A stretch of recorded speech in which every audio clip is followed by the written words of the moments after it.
तो दे दीजिए सर आज अपनी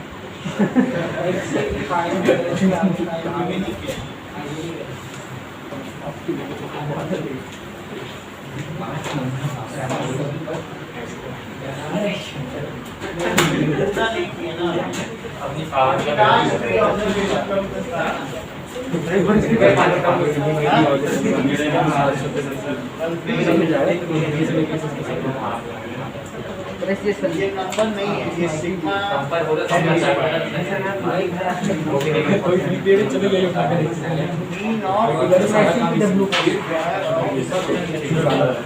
मतलब लिख सकते हैं नंबर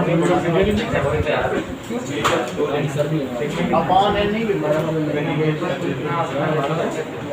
नहीं ये मीटर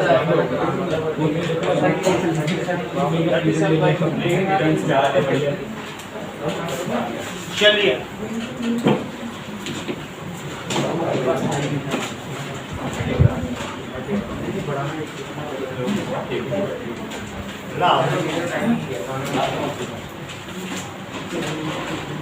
इलेक्ट्रिसिटी ओम्स लॉ,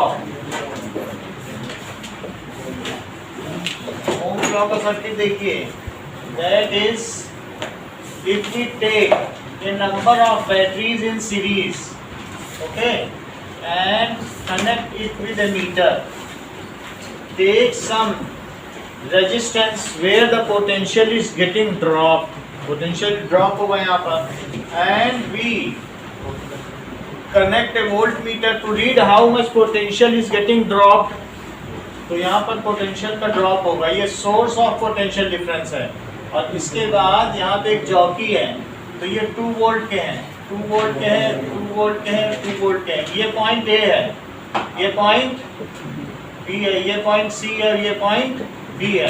अगर मैं जॉकी को ए पे लगा दूं तो इस तरीके से ये एमीटर है, और ये करंट भी हमें दिखानी है, ये प्लस है ये माइनस है, तो ये करंट ऐसे चल रही है, इस ब्रांच पे भी जाएगी, इससे ये रीडिंग करते हैं, फिर ये दोनों ज्वाइन होकर ऐसे चलेगी, और फिर ये यहाँ पे ऐसे आ जाएगी, करंट यहाँ से चली जाएगी। समझ में आ गई बात? ऐसा किया इन्होंने। अब इसका टेबल क्या बनाया, जब इन्होंने कि चौकी एट ए पर रख दिया, तो सबसे पहले इन्होंने ए पे भी रख दिया, फिर उस ए बी सी डी इसको ई लिख लो, ई पे रखा, तब कुछ भी नहीं मिलेगा इनको, क्योंकि ए टी का मतलब है कोई पोटेंशियल डिफरेंस ही नहीं है। इसी को उठा के यहाँ पे जोड़ दिया, ये हिलती डुलती है, ठीक है, कहीं पे हुक लगा दी, तो ए ई पे रख दिया, तो ई पे रखने का मतलब क्या है कि वोल्टेज कितने का मिलेगा, ठीक है, सो चौकी एट ई, ये हो गया वोल्टेज 0, तो रीडिंग इसकी भी जा रही है, वोल्टेज 0 है, ठीक है, तो और इसमें एमीटर, तो करंट कितनी पाई गई, करंट 0, क्योंकि कुछ करंट थोड़ी ना फ्लो करेगी जब हम कोई बैटरी नहीं लगाएंगे, बैटरी को बाईपास कर दिया, अब ये सर्किट हो गया ना, ये बाहर खुला खुला रहेगा तो क्या फायदा, ये सब तो चला गया ना, हमारा सर्किट ये है, इसमें कोई बैटरी है, बिना बैटरी के तो कुछ भी नहीं होगा। अगर मान लीजिए मैं ए पे कनेक्ट करूं, तो ए पे कनेक्ट करने पे कितना वोल्टेज ले लिया हमने, 2 वोल्ट से होके सर्किट हो गया, तो 2 वोल्ट लिया, अब मान लीजिए हमने 2 वोल्ट यहाँ पे देखा, 2 का 2 यहीं पे पूरा ड्रॉप होगा, रस्ते पे पूरा ड्रॉप हो जाएगा कि नहीं, तो और यहाँ पर करंट मान लीजिए 1 एम्पियर पाई गई, और अगर हम बी पे लगाते हैं, अब इसी जॉकी को उठा के कहाँ लगा दो, बी पे, तो बी पे लगाने पे 2 हो गए, और हमने बताया था कि अगर एंड टू एंड कनेक्टेड हो तो जुड़ जाते हैं, और पैरेलल में तो जुड़ते नहीं, उतना ही रहता है, लेकिन ज़्यादा देर तक बैटरी चलती है, तो ड्यूरेशन बढ़ जाती है, तो 4 होने पे करंट कितनी हो गई, हाई पोटेंशियल डिफरेंस क्या, तो 2 हो गई। सी पे लगाने पे क्या हुआ, 6 है, तो यहाँ 3 हो गया, और डी पे 8 है, तो यहाँ 4 हो गया, ये सारी चीज हो गई। अब हम क्या करेंगे, यहाँ पे देखा गया as the potential difference is increased the current in the conductor is also increasing, so as the potential difference, sir resistance की टेबल ही बनाओगे? हाँ, पोटेंशियल अभी बना देंगे, इसमें difference applied across the conductor, पूरा सेंटेंस लिखना है, across the conductor is increased, current also increases. इस सेंटेंस को ईशान पूरा करो.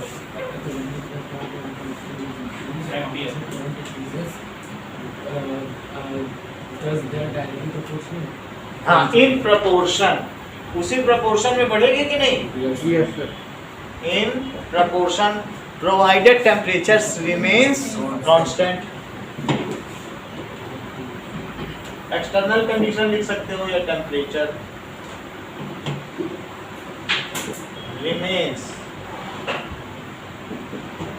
constant. ये क्या है? This is the circuit, electric circuit for verification of Ohm's law. ये क्या चीज है? Electric circuit for verification of Ohm's law. अब Ohm's law का ग्राफ, Ohm's law जो कहता है कि यहाँ से उसने बता दिया कि करंट प्रोपोर्शनली इंक्रीज कर रही है. यही तो Ohm's law है. V is proportional to I. अब यहाँ पर नीचे क्या लेते हो और ऊपर क्या लेते हो? V ऑर्डिनेट पे लेते हो क्या? So this is potential difference. Potential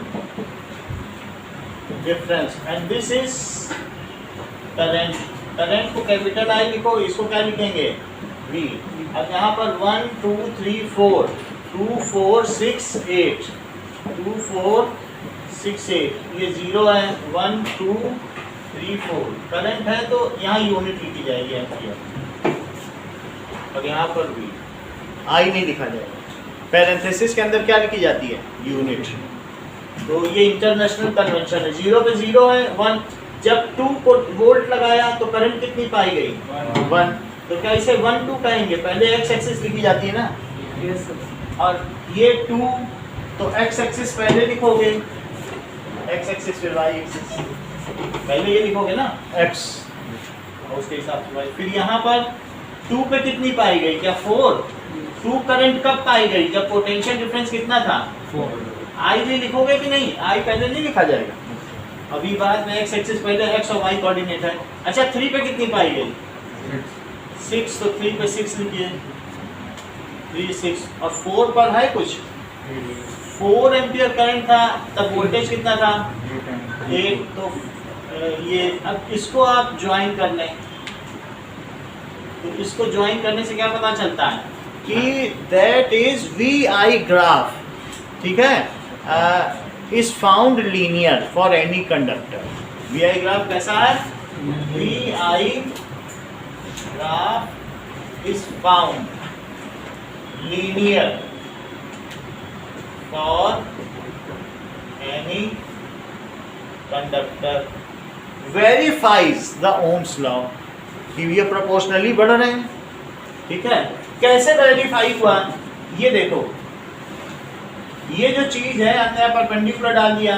4 है, इसी को 4 ले लो. मतलब मैंने थोड़ा सा इधर उधर कर दिया. ये 4 है. तो ये जो चीज है क्या? ये V है. और ये जो चीज है ये I है क्या? ये क्या हो गया? ये tan थीटा हो गया. tan थीटा क्या होता है? क्या V by I perpendicular by base? क्या tan थीटा ही एक तरीके का स्लोप होता है? tan थीटा को क्या कहते हैं? स्लोप. और यही V बाई I R होता है क्या? R को क्या लिखोगे? स्लोप. R को क्या लिखोगे? स्लोप. तो यहाँ पर देखने पे पता चल रहा है कि चाहे आप कहीं से कहीं भी स्लोप लो, यहाँ से स्लोप लो 6/3, 8/4, 4/2, तो क्या वो सब जगह 2 ही वैल्यू आएगी? ये 2/1 सब जगह सेम ही तो आएगी. तो स्लोप रिमेन्स कांस्टेंट. ठीक है, at various potential difference applied. तो इससे क्या पता चल रहा है कि the slope of V I graph is termed as resistance of the conductor. जो वो लगा है ना रेजिस्टेंस आर, तो ये resistance of the conductor. Slope of, तो इसका जो स्लोप है उसे हमने क्या कहा? आर कह दिया क्या? Yes. सो कैसे कहा? बताओ V क्या होता है? V is equal to, V is proportional to I. तो क्या V is equal to I R हो गया? और v को क्या v बाई आई क्या हो गया, क्या r हो गया, और क्या यही tan थीटा हुआ, तो क्या स्लोप को हम r ना कहते हैं? बोलो रजिस्टर है ना, हैं? तो जो अपना ये r है, ये इस रजिस्टर का रेजिस्टेंस है। इट इज, ये क्या चीज है बताओ? रेजिस्टेंस ऑफ रजिस्टर, किसी भी रजिस्टर का रेजिस्टेंस है। रेजिस्टेंस का मतलब उसका प्रतिरोध। अब ये देखो स्लोप ऑफ किसका, V I graph, slope of V I graph is called resistance, तो रेजिस्टेंस कहेंगे, ठीक है। अब देखो व्हाट इज रेजिस्टेंस, रेजिस्टेंस को डिफाइन करें यश। रेजिस्टेंस वो चीज है जो इलेक्ट्रॉन्स को रोकता है जो बीच में। बहुत अच्छी बात कही। और श्रेयान से पूछ लेते हैं। तो रेजिस्टेंस जो है वो फ्लो ऑफ इलेक्ट्रॉन्स जो है वो उसको बड़ी बात है। और किससे पूछें? यश चौधरी, दो लोग तो बता लेंगे, नहीं तो रेजिस्टेंस कोई बताएगा थोड़ी ना। सर रेजिस्टेंस, इतने लोगों ने सर रेजिस्टेंस दो या एक भी बता सकता है, बोलो। हाँ देखो बड़ी बात है। हाँ बोलो, सब एक आधा नंबर पाने वाले हैं। हाँ बोलो। कैपेबिलिटी होती है रजिस्टर की, हाँ जो कैपेबिलिटी होती है रजिस्टर की होती है, अब आप बता दीजिए। Ratio potential difference apply on current, potential difference applied on current, मतलब ratio of potential difference applied across across the conductor and current flowing through that यही conductor। होता है ना property of a conductor to resist of flow of charge. देखो हमने कहा था कि नहीं, बहुत लोग नहीं बता पाएंगे, एक ही बता पाएगा। तो रेजिस्टेंस का, ये रजिस्टर और रेजिस्टेंस सेम ही समझ रहे हैं। कह रहे हैं जो हाथ में रजिस्टर लिया है वही रेजिस्टेंस है। जैसे हाथ में साड़ी ले ली, कहते हैं साड़ी ही तो मीटर है। सर प्रॉपर्टी की बात है, सर प्रॉपर्टी बहुत बड़ी बात है ना। सब कहते हैं कि आलू ही तो किलो है। तो रजिस्टर और रेजिस्टेंस अलग अलग है, वो उसकी फिजिकल मेजरमेंट है रजिस्टर की। तो रेजिस्टेंस क्या है? सर आप इस रेशो ऑफ, अनीशा ने भी पूरा नहीं बताया लेकिन थोड़ा मिलता जुलता है। Potential difference applied across conductor and current flowing through it, यानी R क्या है? V by I। Potential difference applied across a conductor and current flowing through it, इसको क्या कहेंगे? Resistance. Here R is the proportionality constant, या R क्या है? ये बुक में सेम लिखा है सर, हाँ जो मैंने बोला। क्या चीज? Resistance is the property of a conductor to resist the flow of charges. अरे यार वो रेजिस्टेंस तो सर रेजिस्टेंस की पूछ रहे थे, रेजिस्टेंस की पूछ रहे तो सर रेजिस्टेंस की यही लिखा है। यही लिखो जो लिखा है, ठीक है। इट इज द रेशियो, और नहीं क्योंकि फिजिकल क्वांटिटी है मीजरेबल। अब जैसे करंट कोई बोल दे it is flow of charge, तो इज करंट, लेकिन वो नहीं मानी जाती है। Rate of flow of charge across a conductor is known as electric current, ऐसा माना जाता है कि नहीं? एक स्टैंडर्ड डेफिनेशन होती है, उसी से हम चीज़ें निकालते हैं। तो ये रेजिस्टेंस ये हो गया। अब देखो across conductor and current flowing through it, R is the proportionality constant। ये किसका proportionality constant है? सर पोटेंशियल डिफरेंस और करंट के बीच में जो R is proportionality constant, ठीक है, of Ohm's law।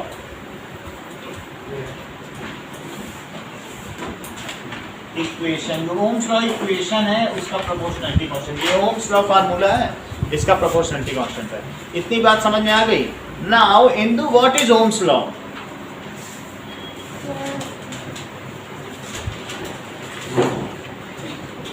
किसी चीज का वेट है, नहीं तो ओम्स लॉ बता दिया जाता। बोलो।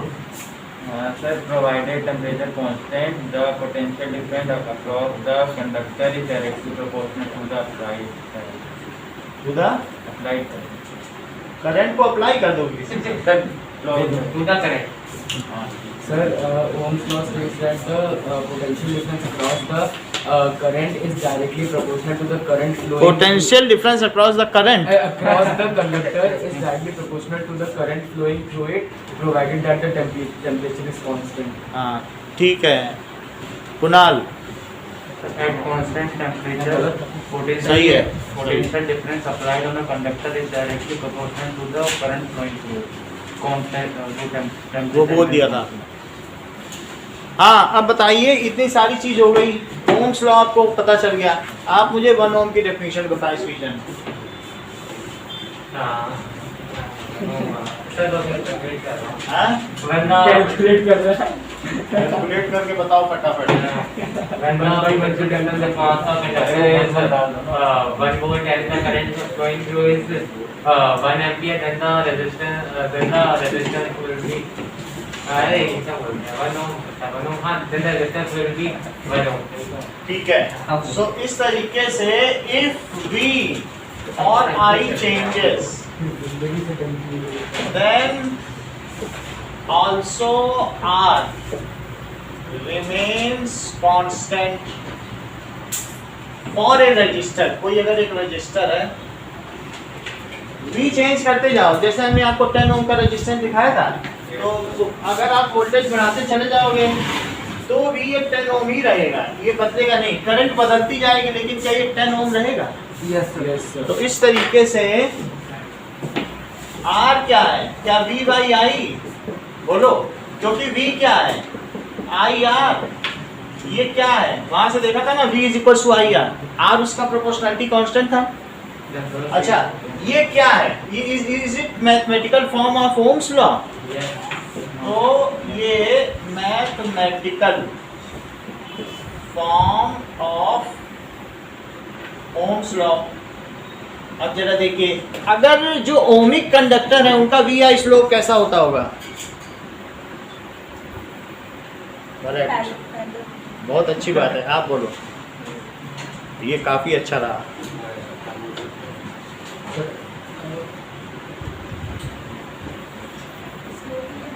बहुत अच्छी बात है,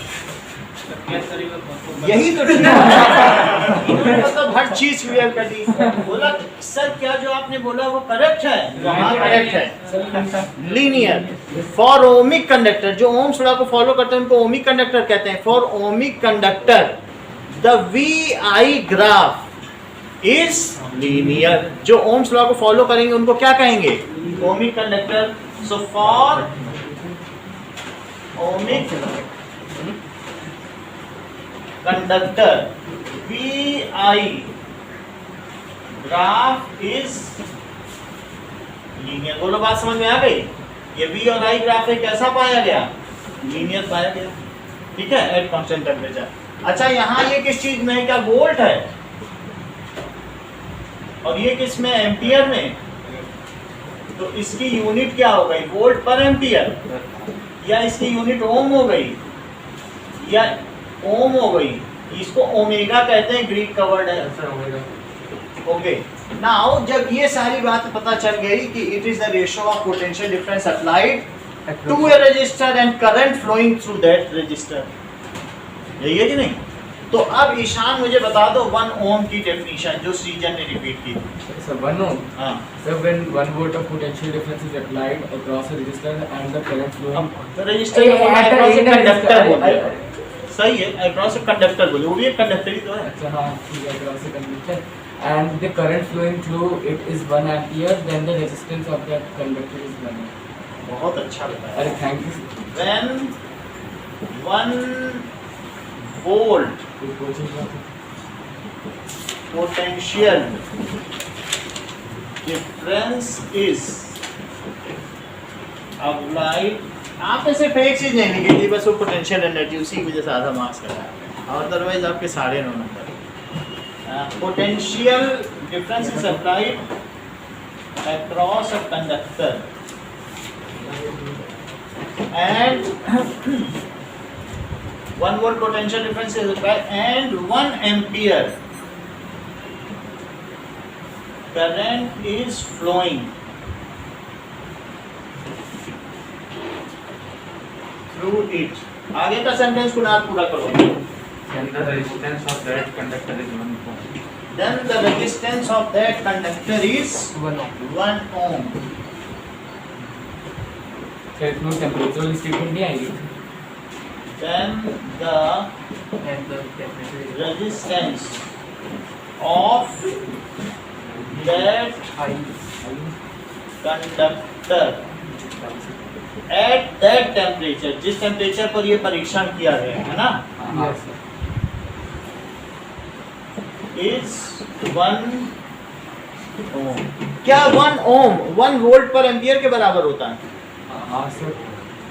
बोलो। हाँ सर। यानी मेरा कहने का सिर्फ इतना मतलब है कि अगर मैंने एक बैटरी की जगह 2 बैटरी लगा दी तो इसका रेजिस्टेंस डबल हो जाएगा कि आधा? स्मिथ सर Sir, क्या बोले? मतलब एक बैटरी थी पहले, मैंने एक और लगा दी, तो अब इसका जो रेजिस्टेंस है डबल होगा कि आधा? अब ये इस पे प्रॉब्लम है, कुछ लोग हाफ बोल रहे, कुछ डबल। हम श्रेयान से पूछे तो कुछ पता चले। कांस्टेंट सही है।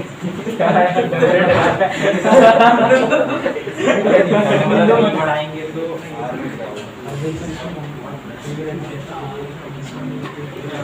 ठीक है ठीक है ठीक है। डबल इतना कॉन्फिडेंस सर, डबल से पहले कैलकुलेट कर सर भी एक बार तो डबल तो होगा। वैसे जो कॉन्फिडेंस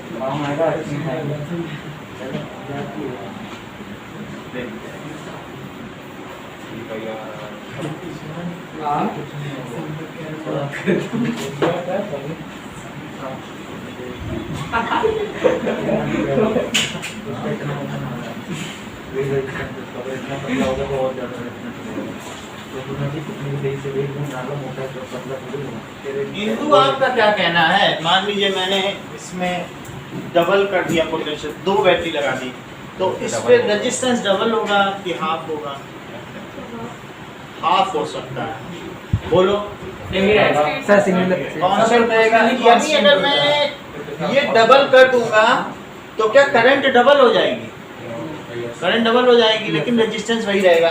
मेरा सिर्फ यही पूछने का मतलब है, अगर मैं पानी का लेवल डबल कर दूं तो क्या इसमें से वाटर करंट डबल हो जाएगी? हाँ सर। और पानी की टोटी कुछ मोटी नहीं हो जाएगी? नहीं नहीं, यही तो रेजिस्टेंस है। क्या है छोटी मोटी ठीक है, तो इस तरीके से if V is increased, then I increased proportionally. However, resistance remains same. जैसे यहाँ देखो, अब R की वैल्यू, तो यहाँ पर अब अलग अलग हमने V डबल किया, जरा चेक करो, तो ये V by R, R क्या होता है? V by I होता है, इसको तो छोड़ दो, तो ये 2 by 1 V by I 2 ही ओम रहा। यहाँ से देखो, मैंने 2 बैटरी लगा दी तो भी क्या 2 ही ओम रहेगा?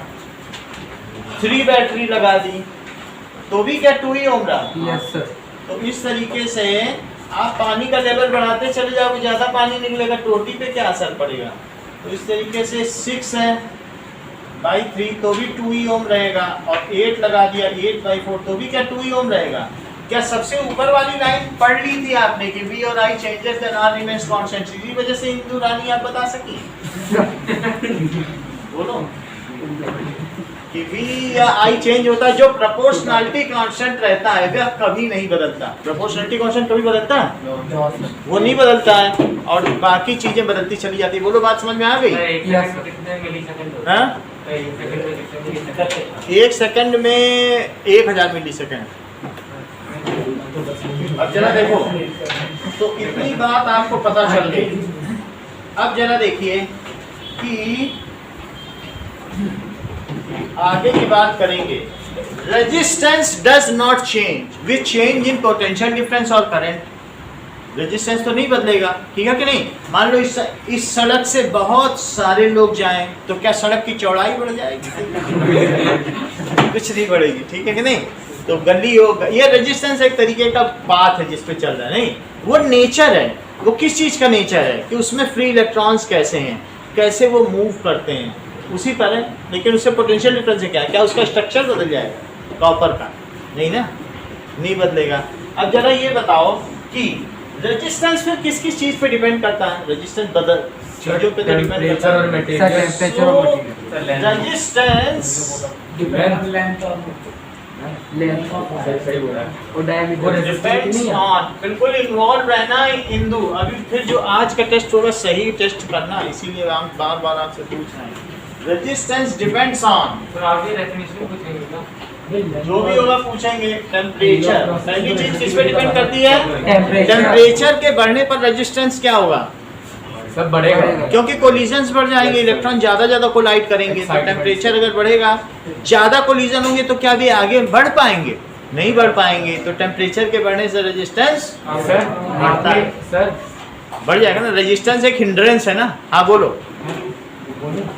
सर आपने सर वो इलेक्ट्रॉन्स के 3 टाइप के मूवमेंट बताया था, वो एक बार फिर से बताएं। वो बता देंगे, अभी जरूरी नहीं है अलग से बताएंगे। अरे सर फिर भी थोड़ा चलो ठीक है, बता देंगे। अभी बता देंगे। वो ड्रिफ्ट स्पीड है, थर्मल स्पीड है, ठीक है, ऑर्बिटल स्पीड है, वो बता देंगे। ठीक है, 25 दिन की क्लास थी। अब ये देखो, टेम्परेचर पर डिपेंड करता है। दूसरी चीज, अगर मान लीजिए आपने अपने नल से ऐसा पाइप लगाया जो घंटा घर तक जाता हो, तो वहां पर पानी की तेज धार आएगी कि छोटा सा पाइप का कट लगाया तब तेज धार आएगी? सर छोटे से यानी लेंथ बढ़ाने पे रेजिस्टेंस बढ़ जाएगा क्या? ये सही कह रहे हैं, बढ़ जाएगा, तभी तो वहाँ पानी का करंट कम हुई। यस सर बहुत बड़ी बात कही है कि कह रहे हैं भाई आपने खूब बड़ा सा लगा दिया, ठीक है, पाइप, तो उसमें क्या होगा कि जो वाटर फोर्स है या वाटर करंट वो कम हो गई। Why it is so? Because if resistance is more than the current is less, है ना। रेजिस्टेंस तो करंट को ही नहीं फ्लो करने देता। यस सर तो if length is increase then resistance क्या होगा? बोलो सही, जो बोलो हम समझाएंगे।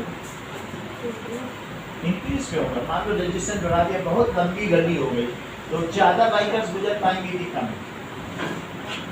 सर उतने ही गुजरता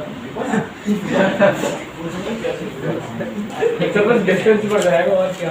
वो डबल लेंथ लगा दी, डबल लेंथ लगा दोगे तो क्या होगा? It is sir directly proportional होता है लेंथ के, यानी लेंथ बढ़ेगी तो रेजिस्टेंस तो रेजिस्टेंस बढ़ जाएगा। सही बोला उसने। सही सही तो बोला है ना, लेकिन क्रॉस क्वेश्चनिंग में वो डगमगा गई। Resistance is directly proportional to length. Directly का मतलब है to length. R is directly proportional to. अगर मान लो लेंथ बढ़ गई तो क्या रेजिस्टेंस बढ़ जाएगा? यस सर है ना।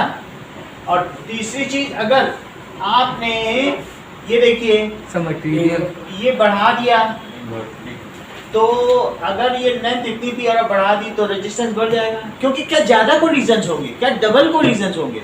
Yes. जहां बाइक आधे बार टकराती थी, क्या वहां दुगनी बार टकराएगी? नहीं टकराएगी क्या? यहाँ तक जितने टक्कर होती थी इलेक्ट्रॉनों की, क्या उनसे ज्यादा टक्कर होगी डबल में? So when the collisions increases then the current, बोलो करेक्ट। जैसा कि प्रवीण ने बताया कि यदि कोलिजन्स बढ़ गए, सर करंट डिक्रीज हो जाए। डिक्रीज बताइए, फट से बताते हैं ये चीज़। अब ये देखो, अगर मान लीजिए हमने एरिया डबल कर दिया, तो प्रवीण ऐसे केस में रेजिस्टेंस कितने गुना बढ़ जाएगा? अगर एरिया डबल कर दिया, एरिया डबल कर दिया, हाफ हो जाए। That is, if resistance is inversely proportional to area, यानी एरिया बढ़ाने पे फिर कोलिजन्स नहीं होंगे, इलेक्ट्रॉन बड़े आराम से निकल जाएंगे ना। तो एरिया के बढ़ाने पर रेजिस्टेंस क्या होगा? बोलो डिक्रीज होगा कि नहीं होगा? एरिया के बढ़ाने पर रेजिस्टेंस डिक्रीज होगा। बोलो बात समझ में आ गई कि नहीं? इतनी बात सही है। सो रेजिस्टेंस, दो सेंटेंस बोल के दिखाओ। Resistance is directly proportional to current, resistance is inversely proportional to cross sectional area. Resistance is directly proportional to current and resistance is directly proportional to current. दोनों same, दोनों वर्क खड़े होने को चाहिए Sir, resistance is directly proportional to length बोल दो proportional to length. Sir, resistance is directly proportional to length of wire and resistance is inversely proportional to cross sectional. सही है। अब इन दोनों को जरा ज्वाइन करो तो क्या होगा? This implies R is proportional to L by A. L के डायरेक्टली प्रोपोर्शनल हो गया यस सर और एरिया के इनवर्सली प्रोपोर्शनल हो गया। देखो L ऊपर रखा है नीचे, लेकिन क्या ये किसी प्रॉपर्टी ऑफ मटेरियल पे भी डिपेंड करेगा? Yes, जैसे कॉपर है, exactly. सिल्वर है, Bro. तो R is equal to rho L by A। जब कभी प्रोपोर्शनलिटी होती है, कभी आपने ये पढ़ा है कि force is proportional to A, तो F इज इक्वल्स टू ma, तो M प्रोपोर्शनलिटी कांस्टेंट नहीं होता है, होता है कि नहीं? हाँ, sir. नाइन्थ Mass, में yes. तो जब प्रोपोर्शनल होता है कि फोर्स लगाओगे तो कोई चीज ज्यादा तेज रेट से स्पीड बढ़ेगी, लेकिन ये मास पे भी है। भारी चीज पे लगाओगे फोर्स तो थोड़ा थोड़ा बढ़ेगी, अब मोती पे लगाओगे तेजी से बढ़ेगी, तो मास पे भी डिपेंड तो करता ही होगा। Yes. तो इसी तरीके से m यहाँ प्रोपोर्शनलिटी कांस्टेंट, तो प्रोपोर्शन को हटाने के लिए हमें m लगाना पड़ा, ऐसे इसको भी हटाने के लिए रो लगाना पड़ा। इसको क्या कहते हैं? ये ग्रीक लेटर है जिसका नाम है RHO, जैसे उसे ओमेगा कहते थे। तो रो क्या है?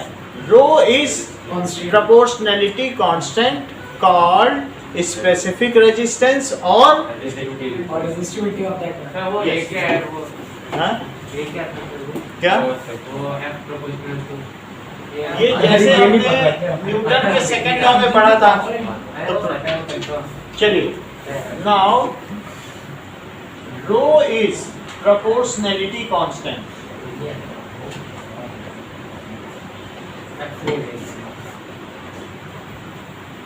प्रोपोर्शनलिटी कांस्टेंट एंड, ठीक है, rho proportionality constant and called, इसे क्या कहेंगे? स्पेसिफिक रेजिस्टेंस और रेजिस्टिविटी। इसे स्पेसिफिक रेजिस्टेंस और रेजिस्टिविटी कहेंगे। अगर रो का फार्मूला निकाला जाए, और ये किस पे डिपेंड करता है? Rho depends on nature of material. ये सिल्वर है कि कॉपर है, मटेरियल एंड टेम्परेचर पे भी डिपेंड करेगा।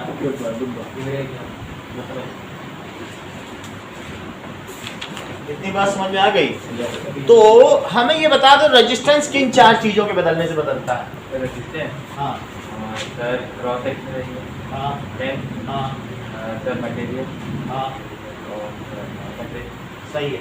जो रेजिस्टिविटी है किन के बदलने से बदलती है? हाँ हाँ resistance is directly proportional to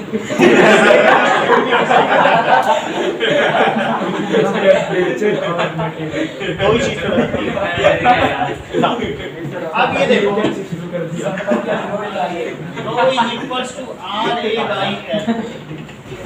अगर रो यहाँ रखो तो आर ए यहाँ आ गया और एल नीचे चला गया, तो आर की यूनिट क्या है इंदु? ओम। ए की बोलो, क्रॉस सेक्शन एरिया की क्या यूनिट होती है? और लेंथ की क्या यूनिट होगी? Metre metre.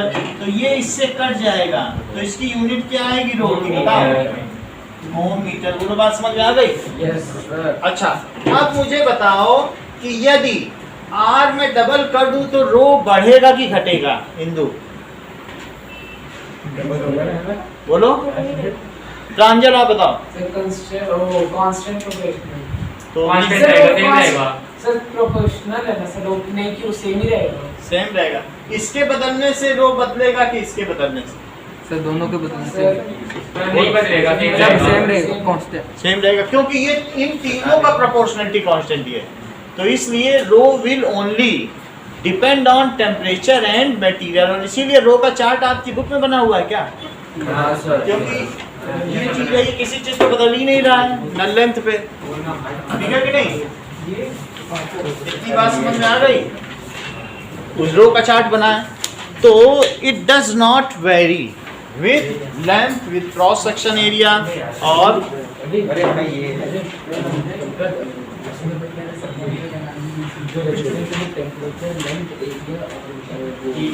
Area cross sectional area वही एरिया अब देखो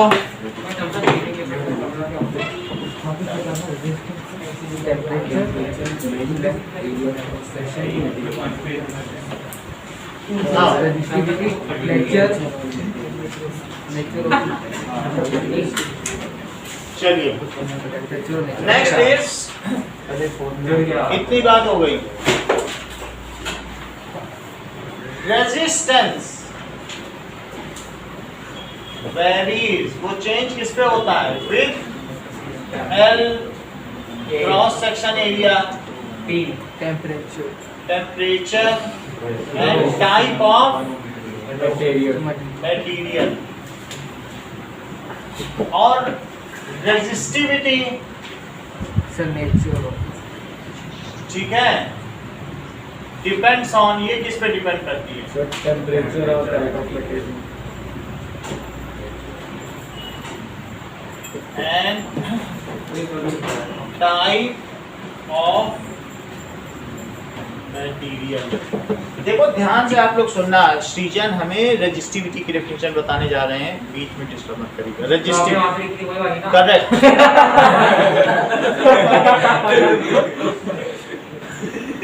चलिए बताइए Resistivity is the proportionality constant and it depends on the nature of material and अब हम लोग ध्यान से सुनेंगे अब हमें श्रीजन रेजिस्टिविटी की बताओ resistivity is the ability of a conductor to resist the flow of charges. सब लोग ध्यान से सुनना ठीक है ना अब वो रेडी हो गए बहुत बड़ी बात कर दी इन्होंने क्यों ऐसा कहा इन्होंने देखो कुछ चीजें कही हैं उन पे हम लोग गौर करें इन्होंने कहा कि अगर cross section area 1 metre square ले लिया जाए और लेंथ 1 मीटर ले ली जाए तो रो किसके इक्वल है बताओ क्या आर ए बाई एल तो ए को कितना ले लिया और एल को कितना ले लिया 1 मीटर ये आप दिखा दो। बहुत अच्छा बताया कि इसमें यहाँ पर और यहाँ पर इन्होंने वोल्ट मीटर लगा दिया होगा और ये प्लस और माइनस और ये मीटर है तो इन्होंने कहा कि मान लो इसमें वोल्ट मीटर है यानी 4 वोल्ट आया और 2 एम्पियर ऐसा आ गया ये चीज है तो अब ये सब कुछ इन्होंने फिक्स कर दिया तो ये सब वैल्यूज में डालो तो रो किसके इक्वल हो गया क्या आर के equal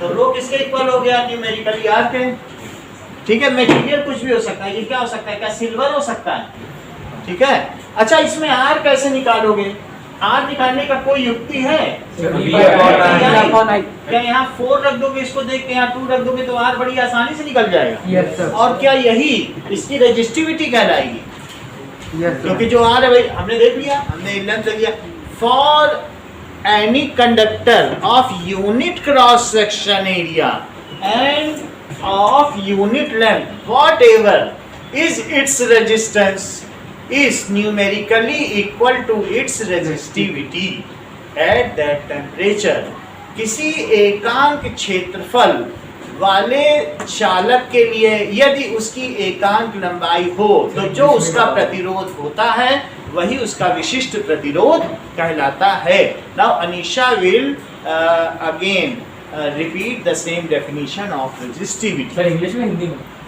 English. If unit cross-sectional area and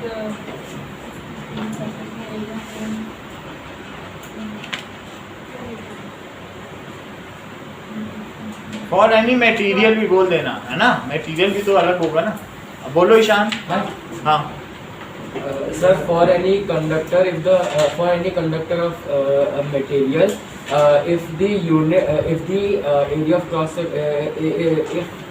if it has unit cross sectional area and unit length then its resistivity then its resistance will be numerically equal to its resistivity repeat करो or any material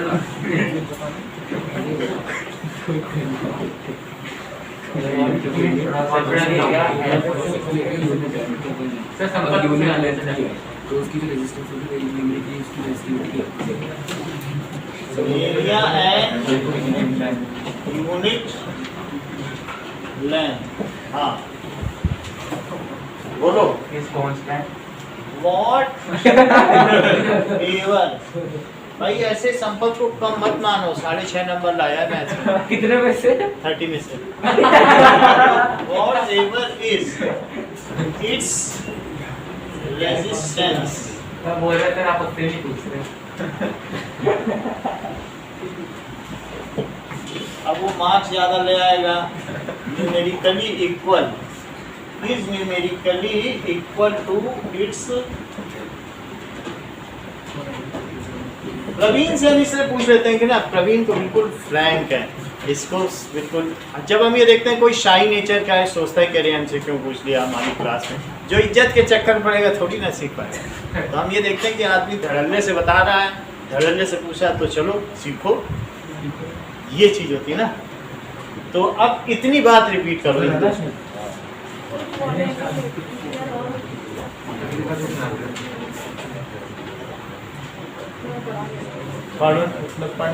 बोलो क्या?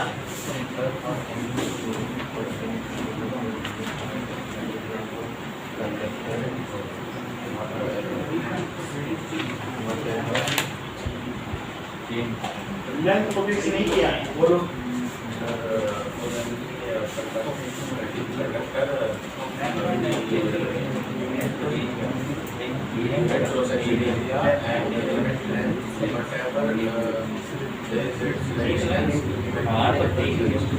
बस सही है। At that temperature, ये किस पर है बताओ? At temperature.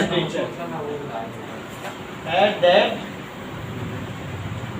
अब देखो, अब अपने घर में रहो, एसी का टेम्परेचर 20 कर दिया, टेबल बनानी क्योंकि वो 20 लिखा है सबसे ऊपर 20 टेम्परेचर।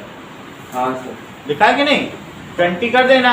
और ये स्लैब सिल्वर की लेना, अब हटा दो, अब कॉपर रखो, फिर रीडिंग लो क्या इसकी, फिर से आर निकालो, जो आ रहा है क्या वही रजिस्टिविटी बन जाएगी, क्योंकि इन दोनों को तो 1-1 कर दिया ना। बोलो बात समझ आई? तो यहाँ पहले सिल्वर रखो, कॉपर रखो, गोल्ड रखो, आयरन रखो, मरकरी रखो, मरकरी को किसी ट्रक में भर कर रखो, और बस वैल्यू निकालते जाओ, घर में चार्ट बना लो।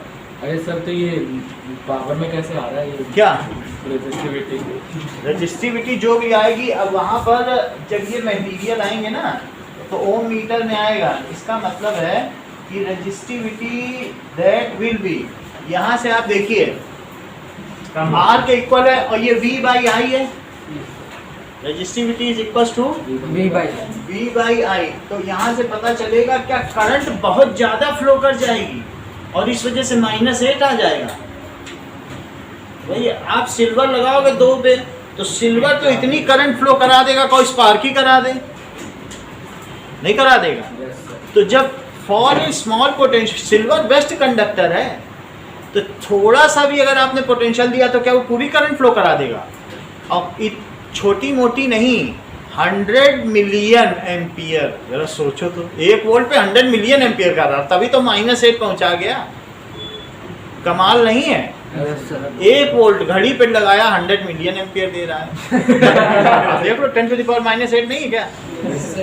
तो अब ऐसी बात कर रहा है तो हम क्यों ना लिखें? सही है कि नहीं? तो ऐसे सबको लगाते जाओ एक तरफ से, ये स्लैब बदलते जाना बस। 1 metre square area, 1 metre square बहुत बड़ा होता है, छोटा नहीं होता है, काफी बड़ा।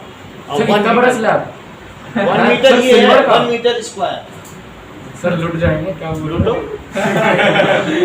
ठीक है कि नहीं? ऐसा चाहिए तब तो होगा, मतलब ये डेफिनेशन है। फिर अगर कम ज्यादा करते हो तो डेफिनेशन में मैनिपुलेशन कर दो, वो आगे आप कर ही लोगे। इतनी बात हो गई।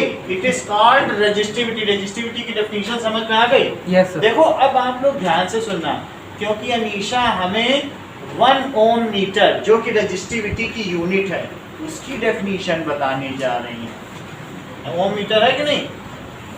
तो 1 ओम मीटर डिफाइन करो। So for any material of unit cross sectional area 1 meter square and unit length 1 meter, then whatever is then and if its resistance is 1 ohm, then the resistivity is 1 ohm.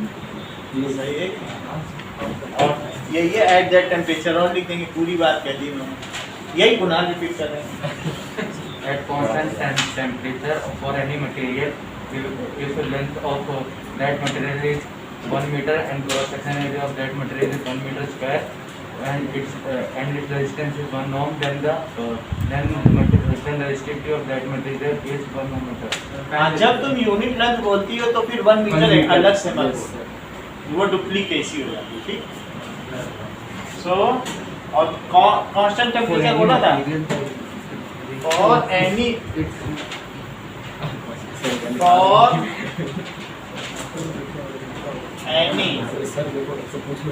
Material of unit cross section area and unit length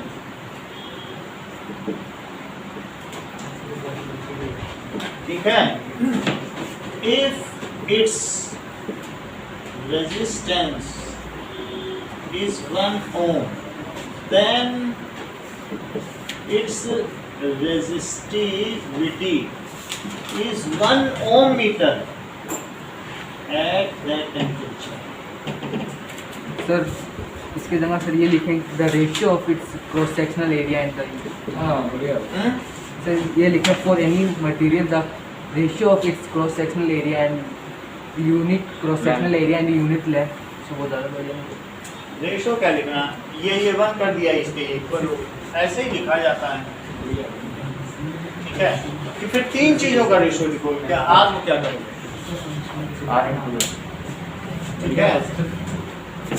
अब जरा देखो, तो हमने 1 ओम metre की भी definition पूरी कर दी, अब आगे बढ़ते हैं।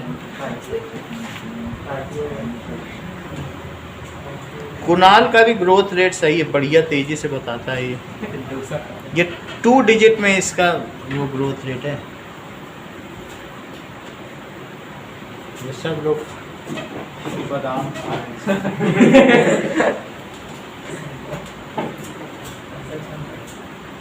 अब देखिए ना,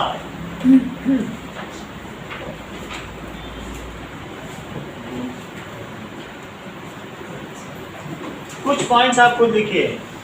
इफ V डबल्स यानी 2 बैटरी लगा दो, देन करंट, इन सेंटेंसेस को पूरा करो। सर डबल रेजिस्टेंस सेम हाँ, if I doubles then V R or 2 if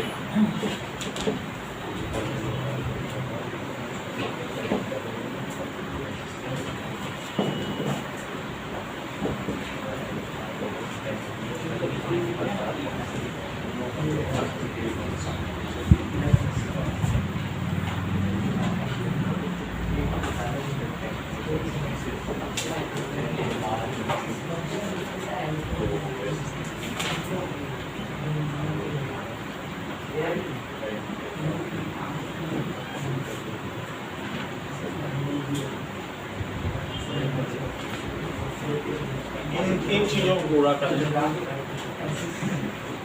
season आगे पूरा करो।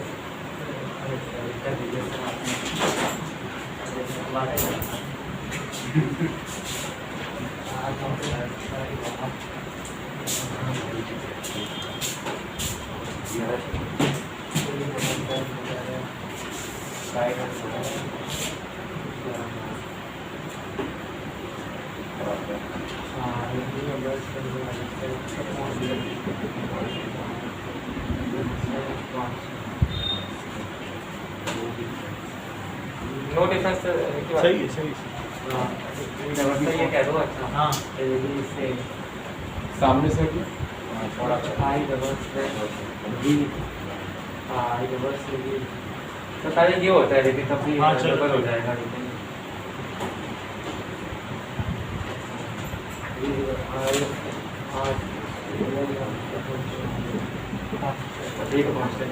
ये भी सेम ही है sir increases row increases I decreases ठीक है sir length double then R increases double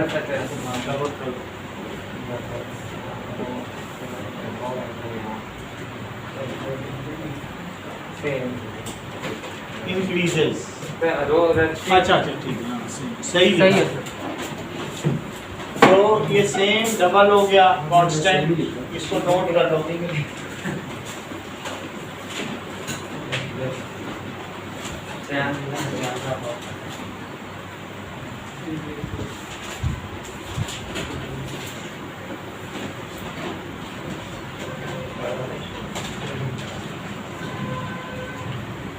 L doubles तो ये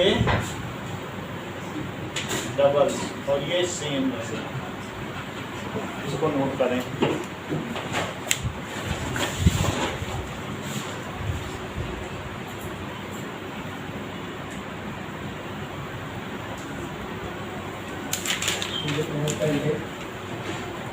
मैं नहीं लिखा, मैं क्या करूँ? नहीं कर देता हूँ। इसमें शुरू में नाम नहीं देखा किसकी लिखी बुक है? सुभाष हाँ? सीजन का निकनेम पूछो ना, उपनाम के स्थान से किताब लिखते हैं।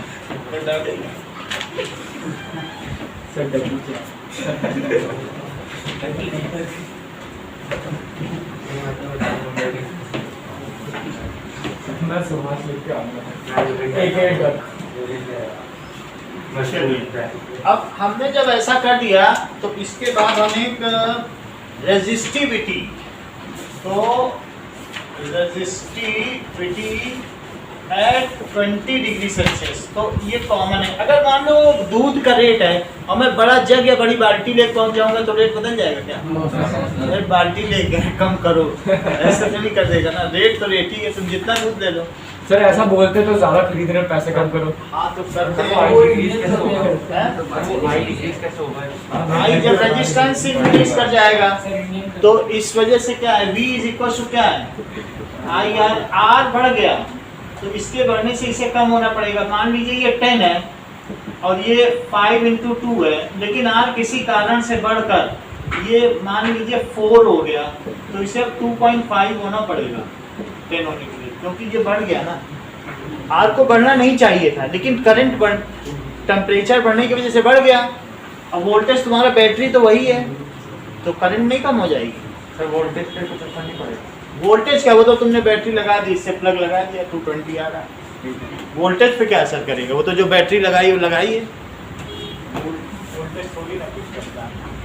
अब ये देखो कंडक्टर, तीन अलग अलग चीजें हैं, इनमें से कुछ चीजें आप याद रखिए। Silver is the best material on the basis of conductivity. इसका जो रेजिस्टिविटी है वो कितनी है ओम मीटर में, 1.6 into 10 to the power -8। Copper की क्या है, अरे याद करें। हाँ कुछ तो याद करनी पड़ेगी। इवन मैग्नीज की पूछ ली गई है आपके एक चैप्टर में। यस। एल्यूमिनियम नहीं तो ऑर्डर पूछा जा सकता है, फिर ऑर्डर कैसे करोगे, इसका डबल है 2.63। इन दोनों की याद करनी पड़ेगी और 10 to the power -8। तो तीसरे नंबर पे एल्यूमिनियम आता है। एल्यूमिनियम के भी बाहर लगे हैं ये सब, ये Yes, बाहर लगे वो हैं पतले होते हैं। हाँ, क्योंकि इसका वेट ज्यादा नहीं है इसलिए ग्रेविटी की वजह से गिरते नहीं, झूलते नहीं है। और फिर इनमें रोबस्टनेस भी होती है। टंगस्टन, टंगस्टन समझ लीजिए इतना ज्यादा नहीं है लेकिन फिर भी इसको बल्ब में यूज करते हैं, ये भी एक कंडक्टर ही है। फिलामेंट में -8। सर पर इतना है कि ग्लो करता है। निकल, तो निकल का भी 4 गुना है इससे, that is 6.84 into 10 to the power -8। Iron, iron अच्छा कंडक्टर नहीं है, दैट इज 10 है, 16 छक्का 96, 6 गुना। और आप देख लीजिए iron, chromium, mercury, chromium mercury छोड़ दीजिए, मैग्नीज आपके काम का है, मैग्नीज पे क्वेश्चन है, ये सब छोड़ सकते हैं, ये सब कोई नहीं पूछेगा, ये भी नहीं पूछेगा, ये भी नहीं पूछेगा, मैग्नीज पूछेगा। मैग्नीज का 184 है, ध्यान देना, 1.84 लिखा है, लेकिन वहाँ 10 टू द पावर -6 लिखा है, तो मैंने इसे बढ़ा दिया, क्या इससे 120 गुना है सर। हाँ, सर मैंगनीज है, मैंगनीज। मैंगनीज, एन होगा, मैंगनीज का समझ में आ गया। तो कंडक्टर की जो रेंज है आपके -8 से -6 तक है, -8 पावर ओम मीटर से -6 तक है। मान लो 1.84 लिखते तो -6 ना हो जाता, तो इसलिए इसकी रेंज ऑफ रेजिस्टिविटी है, ये क्या कहलाती है? ये क्या?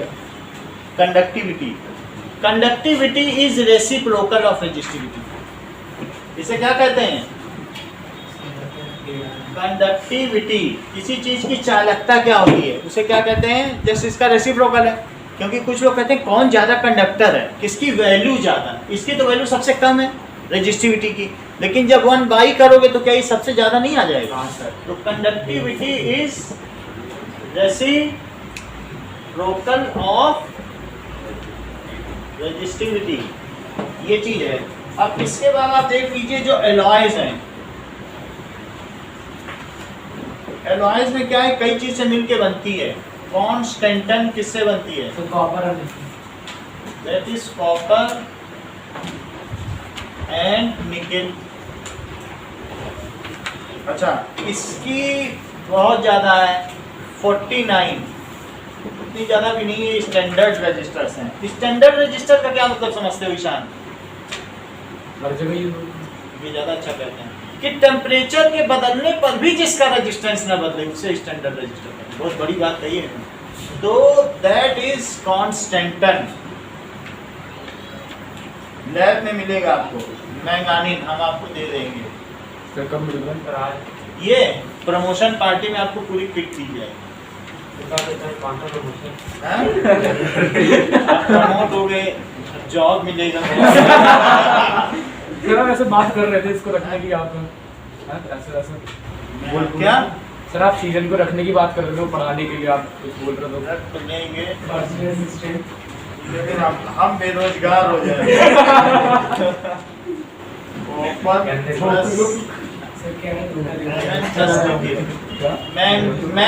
मैंगनीज है, मैंगानीन, लेकिन कॉपर का नाम नहीं आ रहा है। ठीक है, नाइक्रोम। नाइक्रोम क्या है? निकेल, क्रोमियम, एमएन प्लस ठीक है, ये सब स्टैंडर्ड रजिस्टर। बात ना करो 10 टू द पावर -6। तो इससे पता चलता है कि ये 100 गुना है इनका रेजिस्टेंस। देख लो, ट्रायंगल इधर उधर ध्यान ज्यादा है। ठीक है, 49। अब 6 नंबर ले आए, मैं तो घमंड मत करो। यहाँ ध्यान दो। ठीक है, हाँ होता है, सबके लिए सफलता का दिन होता है।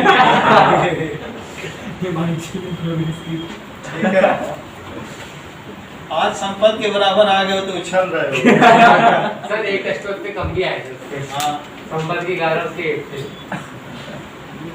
10 टू द पावर 14। देखो कितना ज्यादा है। इंसुलेटर में ग्लास अपेरेंटली बहुत ज्यादा रेजिस्टेंस है कि इतना वोल्टेज लगाओगे तब एम्पियर थोड़ी होगी, क्योंकि V बड़ा है, I छोटा है। नहीं, बहुत ज्यादा रेजिस्टिविटी है। कहाँ वो -8, कितने पावर का अंतर है? It is that means rho क्या होता है? अगर हम रो की बात करें तो rho is equals to R। बात ठीक है कि R A/L है। A/L अगर हम छोड़ भी दें तो रेजिस्टेंस बहुत ज्यादा है ना, इतना ज्यादा resistance. So it is rubber का भी रेजिस्टेंस ज्यादा है, पेपर, डायमंड, वो देख लेना। बस ये आपकी टेबल है। ओके, ना अभी इम्पोर्टेंट क्वेश्चन हम करते हैं। तो इसमें न्यूमेरिकल भी होता हाँ, है सर। ये करवा दीजिए। अब देखिए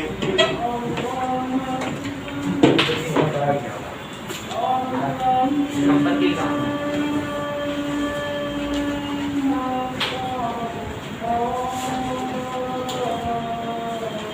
now example 12.3 So, how much current will an electric bulb draw from 220 volt source if the resistance of bulb filament is resistance कितना दिया है? क्या 1200 ओम और V कितना दिया है? 220 वोल्ट और करंट पूछी गई है तो क्या करोगे? V is equals to IR। तो अब देख लो I equal to V by R। equals to I into 1200। यहाँ पे क्या लिखोगे? So I 0 से 0 कट गया 120। तो इससे कट करो 11 by 60। 60 से 11 को डिवाइड करो 60 बन जाए 60 50 बचा तो कितना हो जाएगा 648। तो 480 फिर भी 20 बच रहा है तो 0.183 0.183 एम्पियर। इसी का सेकंड पार्ट करो।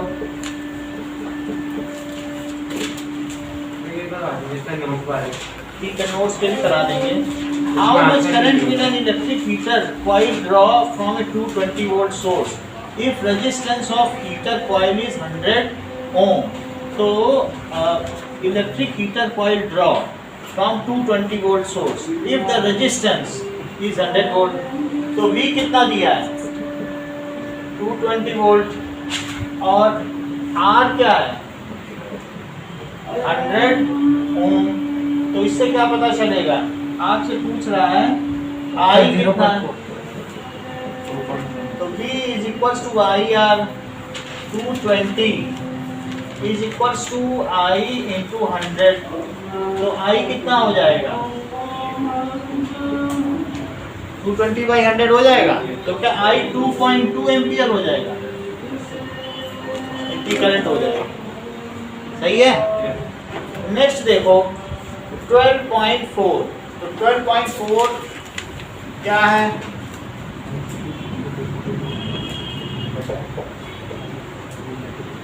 कह रहा है कि द पोटेंशियल डिफरेंस 60 वोल्ट है तो 4 एम्पियर की करंट ड्रॉ है।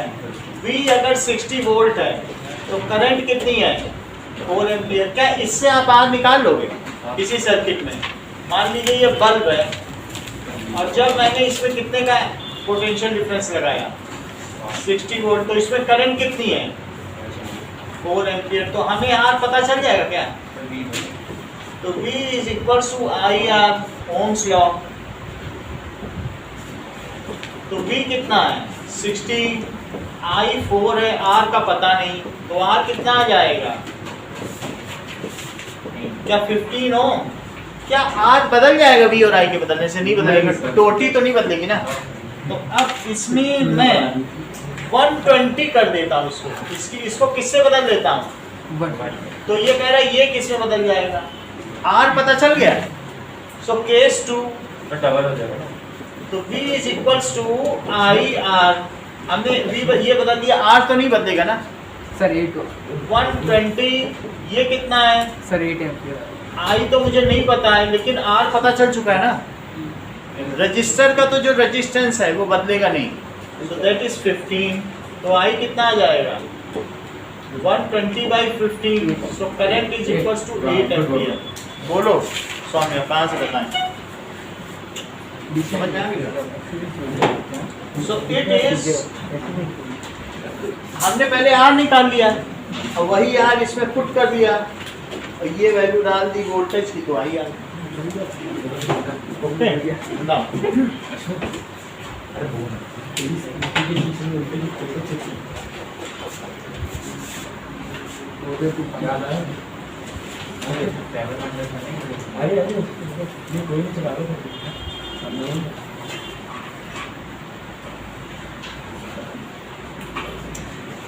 Okay, now one more question is there, important question. That is आपसे पूछा जा रहा है कि रेजिस्टिविटी का पता करो.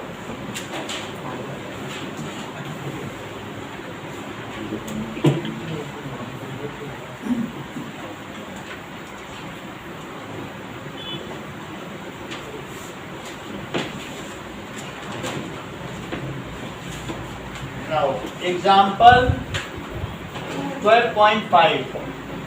That is resistance of metal wire. Sir length कितनी दी है बताओ. सर हाँ, सर सेकंड केस में हम डायरेक्टली लिख सकते थे कि according to Ohm's law current will be doubled. लिख सकते थे if voltage is doubled then current will be doubled. पहले 4 थी अब 8 हो जाएगी, सीधा लिख लो. Because current is directly proportional to potential difference applied. As the voltage is doubled so current will be doubled. कुछ भी ना कर, है बात कि नहीं. तो अब देखिए कि resistance of metal wire, resistance कितना दिया है चेक करो. क्या 26 ओम है? 20 degree Celsius. If the diameter of wire, तो डायामीटर दिया है 0.3 mm. हिंदू बोलो रेडियस कितना होगा? देर मत लगाओ. यश 0.3/2 ऐसा कुछ होता नहीं है. श्रेयान रेडियस बता दो. संपत बताओ. कुशाग्र 0.15 बढ़िया बताया. 0.15. अब इसे मीटर में भी बता दो कुशाग्र. 15/100 ठीक है. में तो 0.15 है और 1000 से डिवाइड करना. 1000 से डिवाइड का मतलब -3 है ना. ठीक है. mm को जब बदलते हो तो 1000 से डिवाइड करते हो. ठीक है. इतनी बात अच्छी बताई आपने. अब आपको इसमें बताना है रेजिस्टिविटी. तो रेजिस्टिविटी क्या होती है? अच्छा, क्या यदि आपको इसका आर पता चल गया तो क्रॉस सेक्शन एरिया भी पता चल गया है क्या? देख लो. आर किसी का रेडियस जान गई हो तो क्या क्रॉस सेक्शन एरिया जान जाओगी? और रो का फार्मूला बताओ. R A by L. तो rho is equals to R A by L. R कितना है? 26. ए की जगह क्या लिखोगी? और एल कितना है? 1 मीटर. बोलो सही है बात. तो 26 इंटू 3.14. और आर कितना लिखे बताओ? 0.15 इंटू 10⁻³ का स्क्वायर. देख लो पाई आर स्क्वायर लिखा. 1 तो छोड़ ही दो. तो 26 इंटू 3.14 15 का 0.15 का स्क्वायर बताओ मनीषा. इसी का बताओ. पॉइंट स्क्वायर नहीं करोगी. 2.15 है. सौम्या 0. संपत रजत बता. तो मैं बताऊं सर 2.2 गलत है. मैं बताऊं 0.2 मैं सब सर 0.02 0.02. और इसका क्या होगा प्रांजल? माइनस 10⁻⁻6. अगर मैं इसे, ये सारी चीजें हैं -6 है, इनको मल्टीप्लाई करो. इन दोनों को करो जरा. करो. 3.26 सही तो कर रहे हो. 24 2 से कर दो तो 628. सर मेरा तो पूरे का आंसर 1.84 इंटू 10 जो 4 और ये सर 81.04 आ रहा है. 81.64 नहीं है. तो ये नहीं आ रहा है. सर सही हाँ? यही है सर, यही मैं सर वो 0 जैसा दिख रहा था मुझे. 81.64 है. अच्छा ये देखो 81.64 है और मैं 2 डिजिट उधर ले जा रहा हूँ. तो ये क्या हो जाएगा? क्या 2.25. 2 डिजिट बढ़ा दिया तो ये कितना हो गया? -4. सर ठीक है? -4.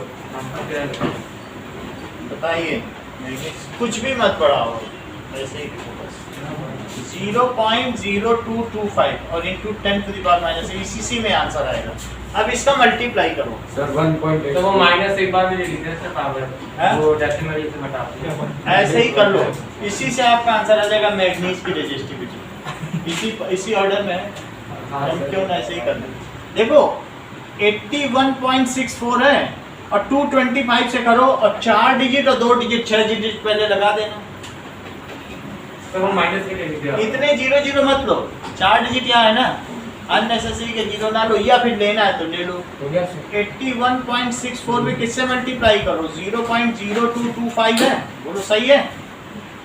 5 से करो तो 5 4 या 20, 5 6 या 30, 32। और अब देखो 5 1 या 8 और 5 8 या 40। 2 से करो तो 2 से कितना हो जाएगा? 2 4 या 8, 2 6 या 12, 2 1 या 2, 2 8 या 17, 17328, 17328 ये हो गया। बस 0 0 3 आ गया और यहाँ पर 8 8 दूनी 16, तो ये 6 आया और 10 4 14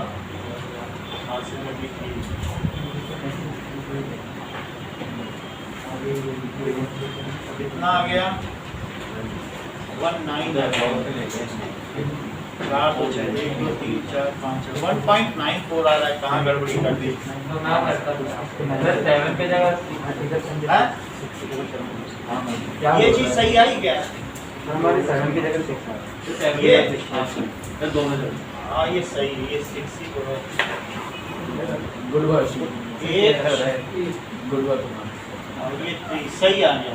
तो 1.83 आया तो 1.84 कर दो और इंटू 10⁻⁻6 ओम मीटर है। बोलो पीछे वाली टेबल देखो, क्या ये मैग्नीज का है? सो इट इज तो ये तो सर अप्रॉक्स तो मेरे देने से 1.82 होगा ना। क्यों 1.8 ऐसे नहीं कर सकते।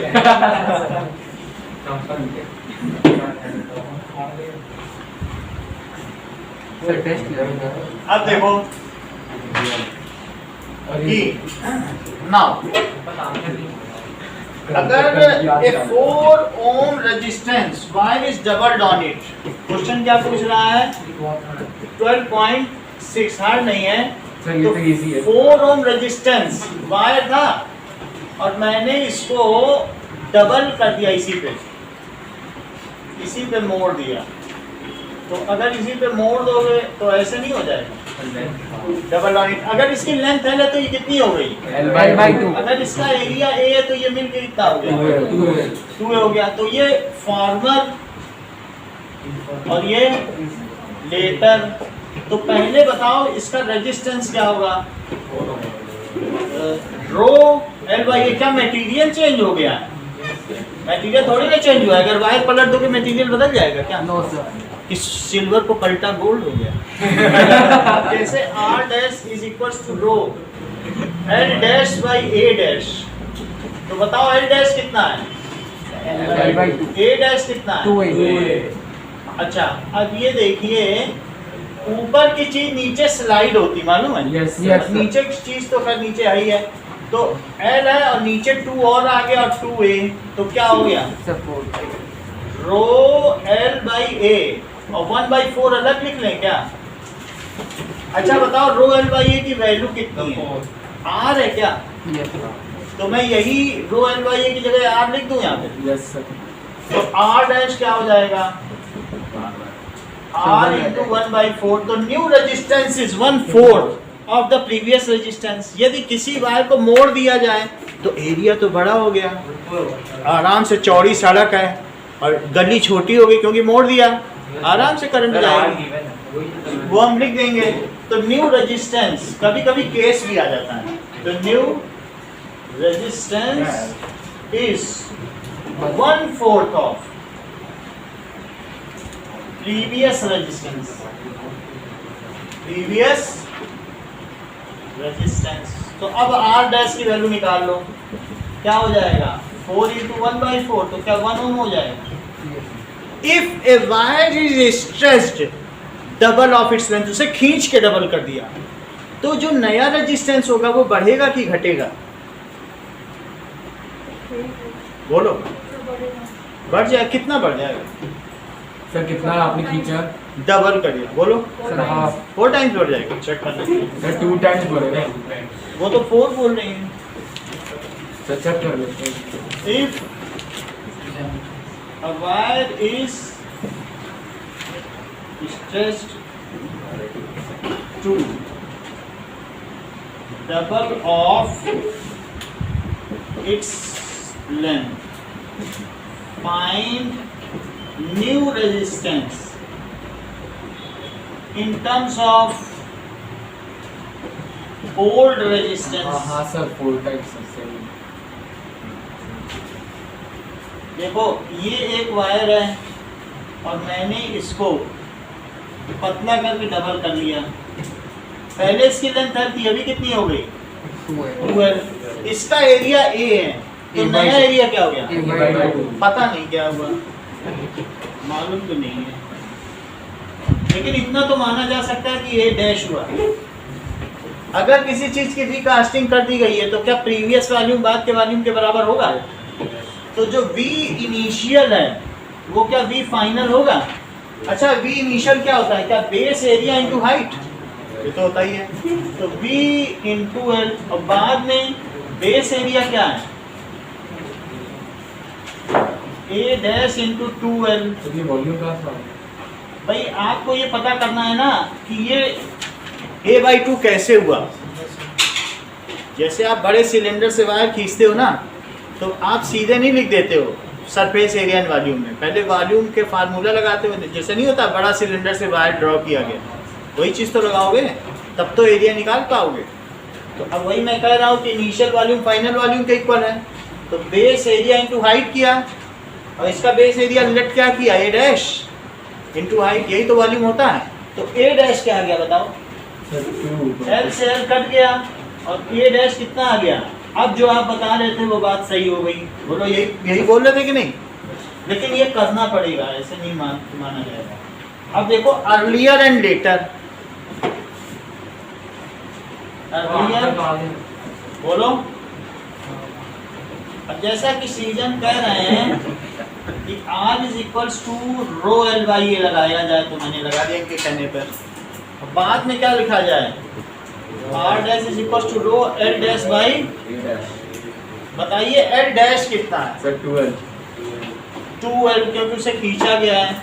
और A डैश क्या A/2 है, यस सर नीचे की चीज पलट जाएगी क्या, तो A/2 का 2 ऊपर चला जाएगा ना, यस तो क्या हो जाएगा रो 4L बाई A हो जाएगा। अब आगे देखो, तो ये R डैश कितना हो जाएगा, क्या रो L बाई A अलग से लिख लें और 4 अलग से लिख लें, और इस रो L बाई A को यहाँ उठा के डाल दें, सर तो it is R into 4, so new resistance is 4 times of the previous resistance। Light हैं लाइट मैं देता हूँ, new resistance is 4 times of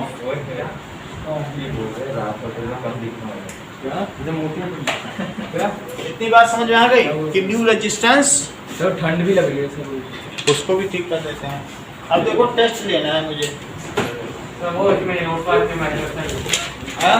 sir numericals तो सर न्यूमेरिकल्स कर रहे थे ना सर, वो फीड मतलब बुकलेट वो न्यूमेरिकल ही आएंगे सर, वो काम नहीं आएंगे ना, वही आएंगे। आ जाएंगे तो उसको हम करा देंगे हाँ सर वो अभी बिल्कुल, Definitions complete करना है। क्योंकि आधे बच्चे ऐसे हैं ना जो नए हैं क्लास में, वो थे ही नहीं। अब हम उनके बारे में भी सोचेंगे, कर नहीं पाएंगे। सर ओरल ले लो भाई।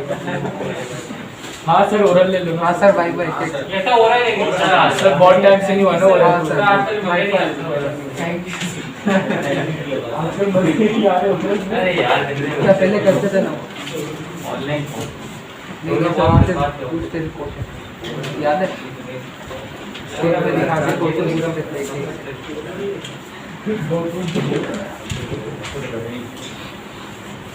सर्वाइवल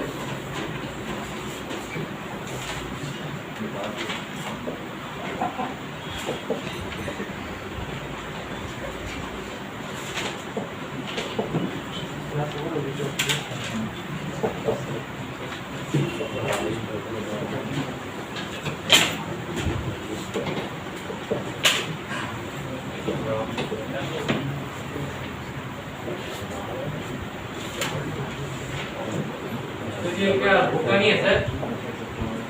ओका ही है। डबल वाले पर सर एरिया डबल हो गया।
अपनी मर्जी से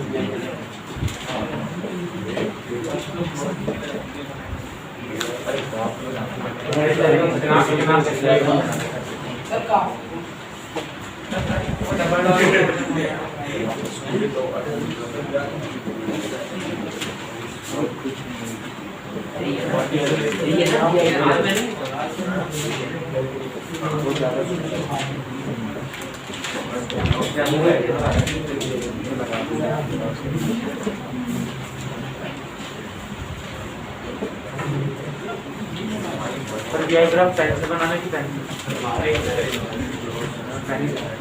पर क्या बोल रहे हैं हम लोग थे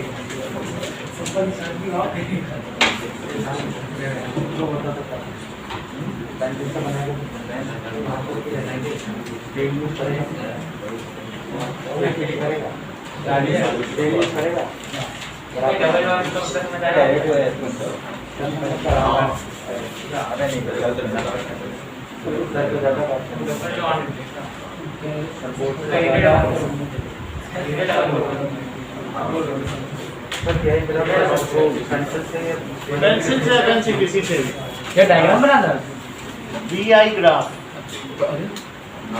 उसका टेबल बनाना है, एक ग्राफ बनाना है। तो ये हाँ हाँ ये ठंडा ज़्यादा लग रहा है क्या? ठीक है सर, अब सही नहीं ठीक है सर, अब सही होगा महाटा आ रही है पीछे कर दीजिए।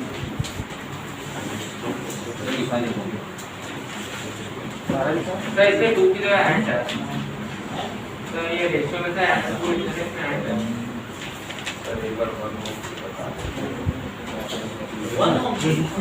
If 1 volt potential difference is applied across the conductor and it constitutes 1 ampere of current through it, then the resistance of that conductor is 1 ohm.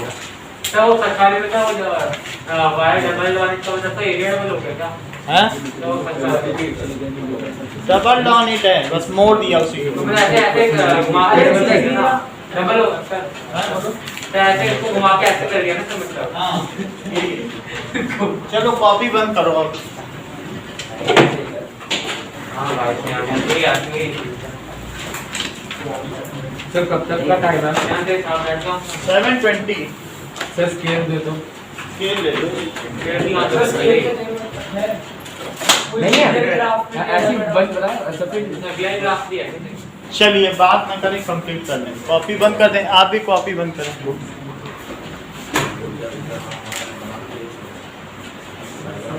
बात ना करें, अभी भी बात हो रही है। सीजन पीछे बैठे नहीं तो वीडियो ऑफ करा देते।